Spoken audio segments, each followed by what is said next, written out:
Introdução ao livro de Isaías. Autoria.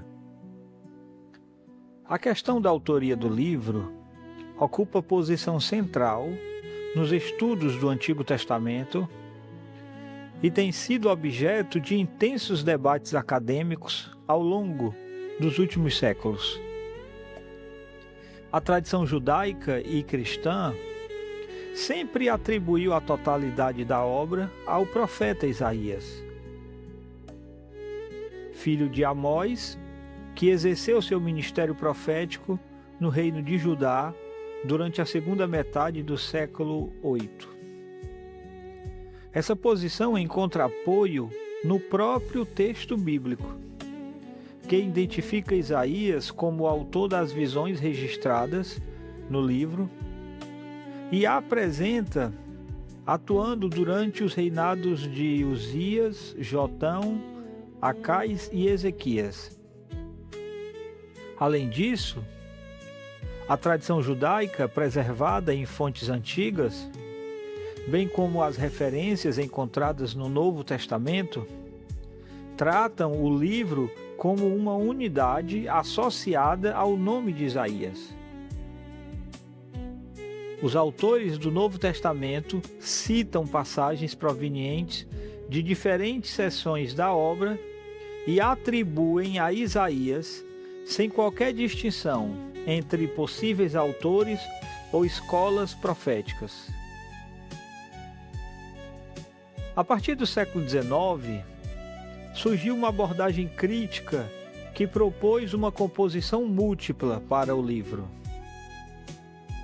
Muitos estudiosos passaram a argumentar que os capítulos 40 e 55 refletem contextos históricos posteriores ao período do profeta.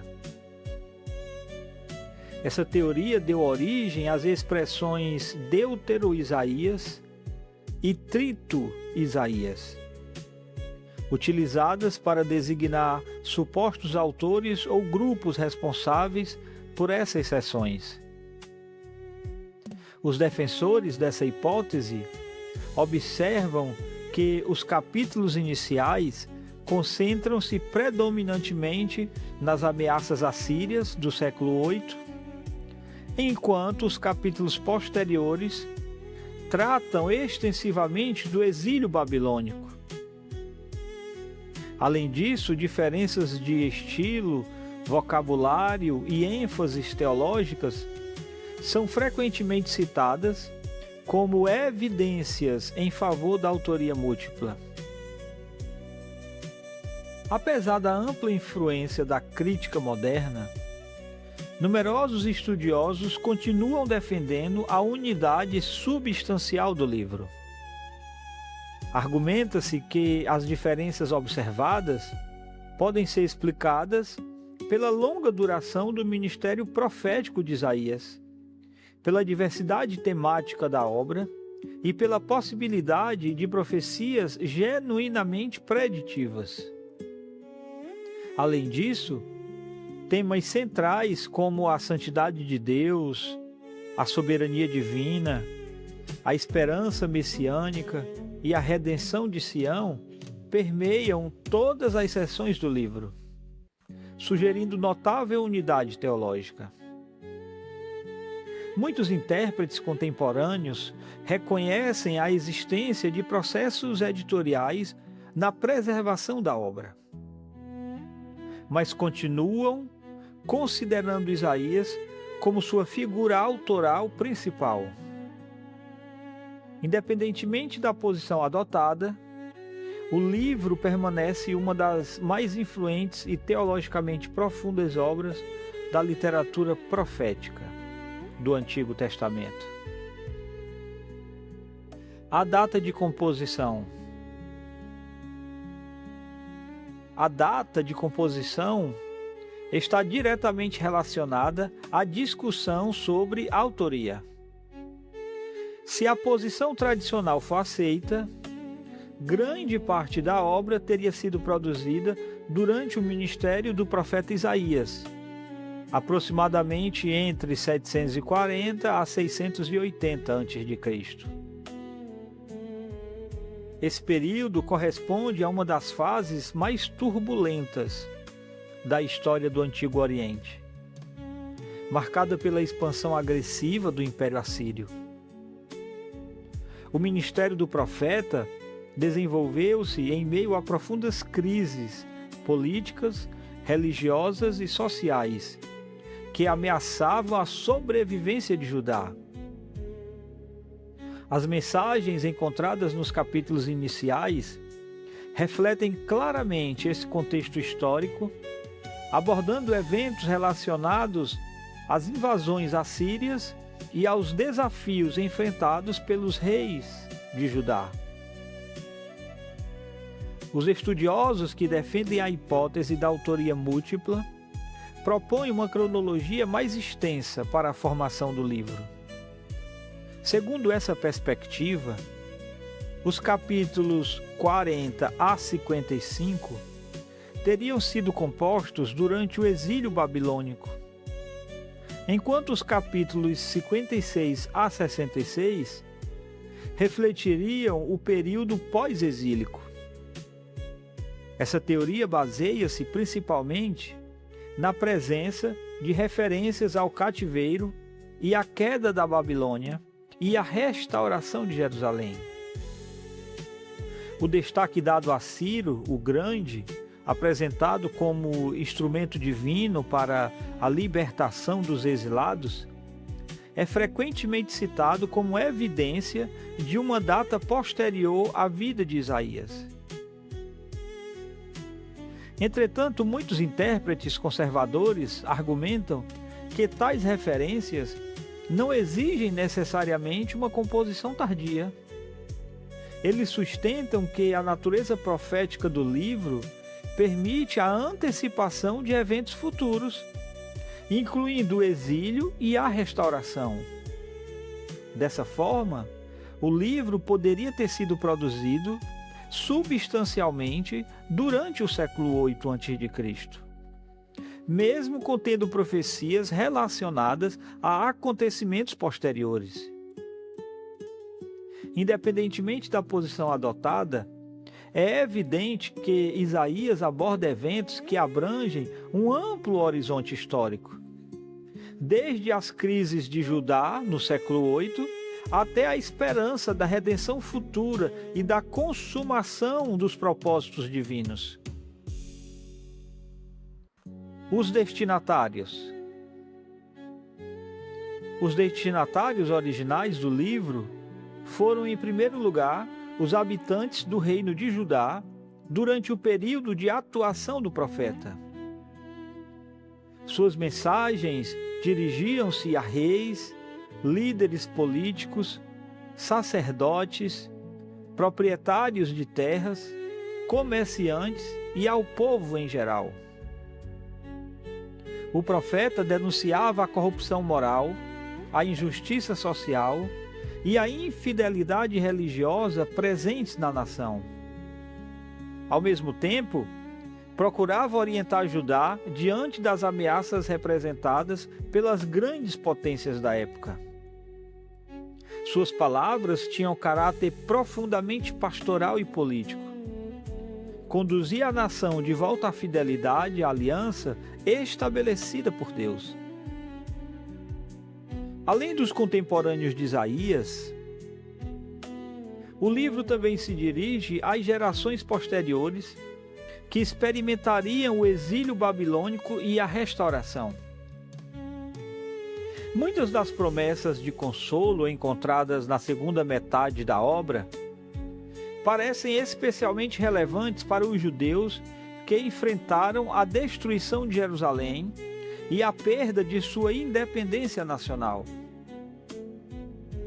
Para esses leitores, as profecias de restauração ofereciam esperança em meio ao sofrimento e reafirmavam a fidelidade de Deus às promessas feitas ao seu povo. O alcance do livro ultrapassa amplamente os limites históricos de Judá e Israel. Isaías frequentemente dirige sua atenção às nações do mundo e apresenta uma visão universal do plano redentor de Deus. Sua mensagem destina-se não apenas ao povo da aliança, mas à humanidade inteira. O livro antecipa uma era em que todas as nações reconhecerão a soberania do Senhor e participarão das bênçãos de sua salvação. Essa dimensão universal contribui para a relevância contínua da obra na tradição judaica e cristã.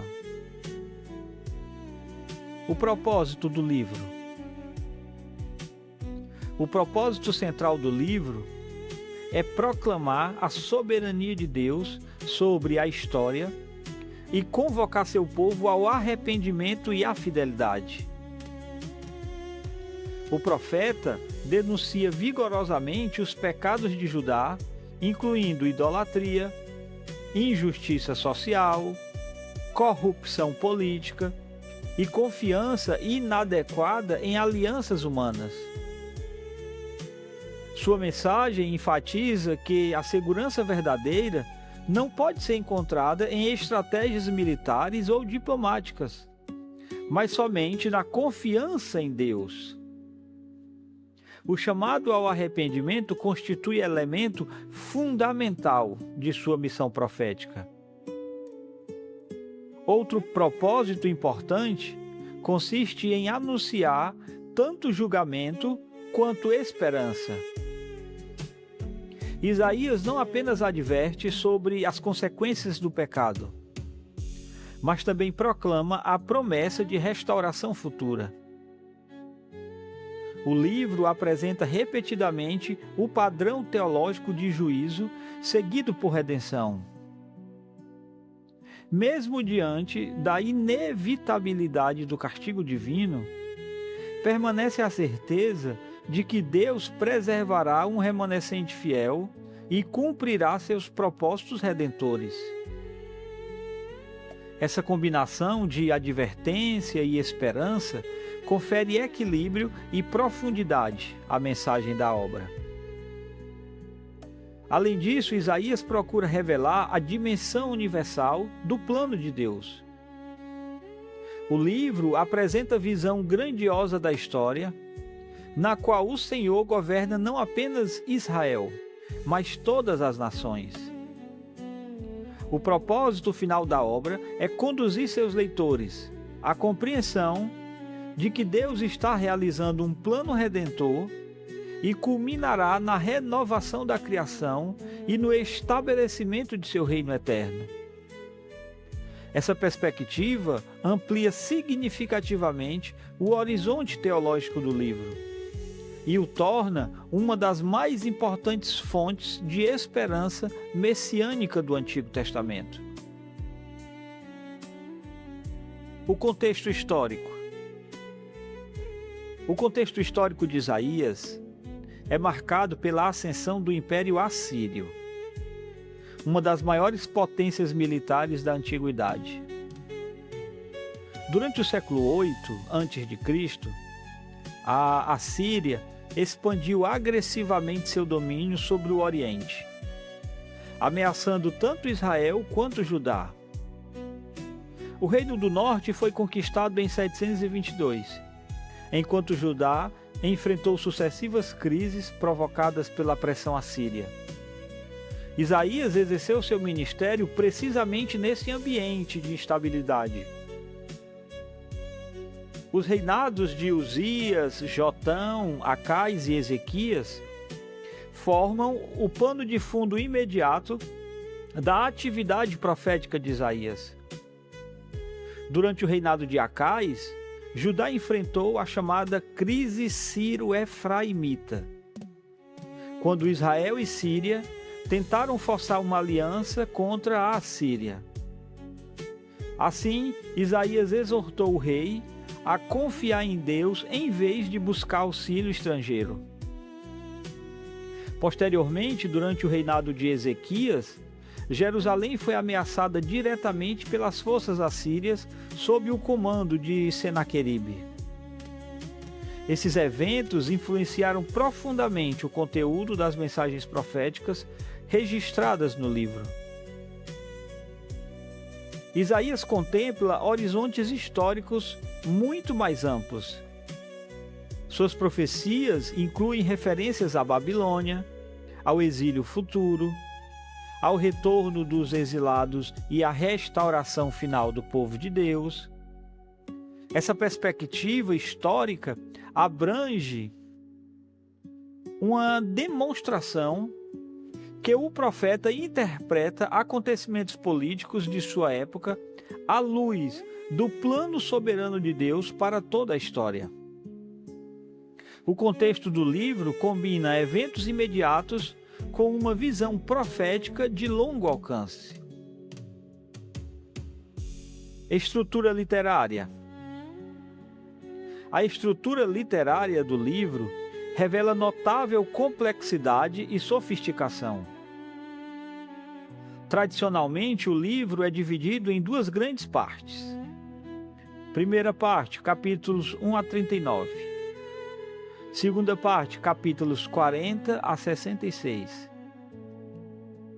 A primeira parte concentra-se em mensagens de julgamento relacionadas ao contexto assírio, enquanto a segunda enfatiza temas de consolo, restauração e esperança. Essa divisão reflete mudanças significativas de tom e conteúdo, embora importantes elementos de continuidade estejam presentes ao longo de toda a obra.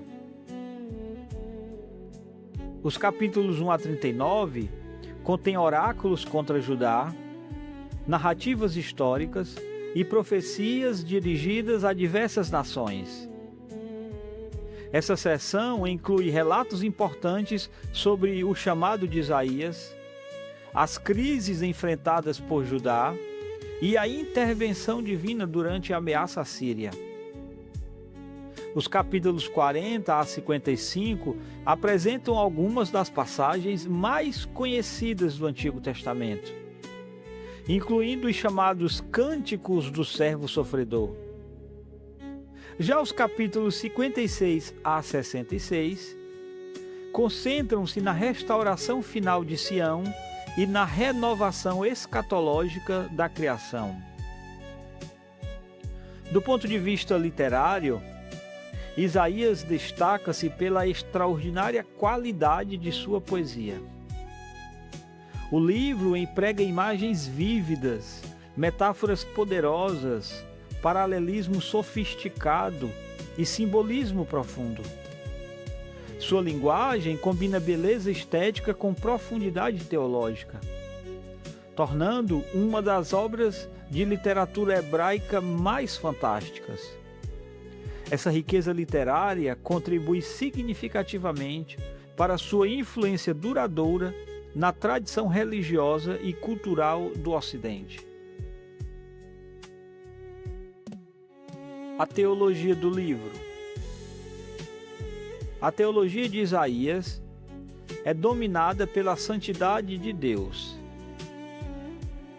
O famoso relato da visão do templo, no capítulo 6, apresenta o Senhor como o Santo de Israel, expressão que se torna uma das designações características de Deus ao longo do livro. A santidade divina destaca tanto sua transcendência quanto sua perfeição moral. Diante dessa santidade, o pecado humano revela-se particularmente grave, exigindo arrependimento e purificação. Outro tema central é a soberania absoluta de Deus sobre a história. Isaías apresenta o Senhor como governante supremo das nações, dos impérios e dos acontecimentos mundiais. A Síria, Babilônia, Pérsia e todas as demais potências aparecem como instrumentos subordinados aos propósitos divinos. Essa visão oferece fundamento para a esperança do povo de Deus, pois demonstra que nenhum acontecimento histórico escapa ao controle do Criador. A esperança messiânica constitui igualmente um dos aspectos mais importantes da teologia de Isaías. O livro contém algumas das mais significativas profecias messiânicas do Antigo Testamento. O nascimento do Emanuel, o governo do príncipe da paz, o reinado do renovo davídico e a missão do servo sofredor apontam para a futura obra redentora de Deus. Essas promessas exerceram influência decisiva sobre a compreensão cristã da pessoa e da missão de Jesus. Dificuldades interpretativas. Uma das principais dificuldades interpretativas envolve a questão da unidade e autoria do livro. O debate entre defensores da autoria única e da autoria múltipla continua influenciando significativamente a pesquisa acadêmica contemporânea. A avaliação das evidências linguísticas, históricas e teológicas permanece tema de intensa discussão entre os estudiosos. Outra dificuldade importante refere-se à interpretação das profecias messiânicas. Muitas passagens possuem aplicação imediata ao contexto histórico do profeta, mas também aparecem apontar para realidades futuras mais amplas. Determinar a relação entre esses níveis de significado constitui um desafio complexo. Questões relacionadas ao servo sofredor, ao Emanuel e ao Rei do futuro continuam gerando debates entre intérpretes judeus e cristãos. Também existem desafios relacionados à natureza da linguagem profética e apocalíptica. Imagens simbólicas, descrições cósmicas e promessas escatológicas exigem cuidadosa consideração dos gêneros literários envolvidos. A interpretação dessas passagens requer equilíbrio entre o reconhecimento de seu contexto histórico original e a apreciação de suas implicações teológicas mais amplas. O livro de Isaías permanece extraordinariamente relevante para os dias atuais, porque oferece uma visão abrangente da santidade de Deus. Em um mundo marcado por instabilidade política, crises sociais, injustiça e incertezas quanto ao futuro, a mensagem de Isaías continua proclamando que Deus governa soberanamente a história e permanece fiel às suas promessas. Sua ênfase na justiça social desafia sociedades contemporâneas a confrontarem a opressão e a desigualdade, enquanto suas profecias messiânicas apontam para a esperança da restauração e paz definitiva. A combinação de julgamento e graça, santidade e misericórdia, transcendência e redenção faz do livro de Isaías uma das obras mais profundas e transformadoras das Escrituras, cuja mensagem continua iluminando a fé e a esperança de milhões de pessoas ao redor do mundo.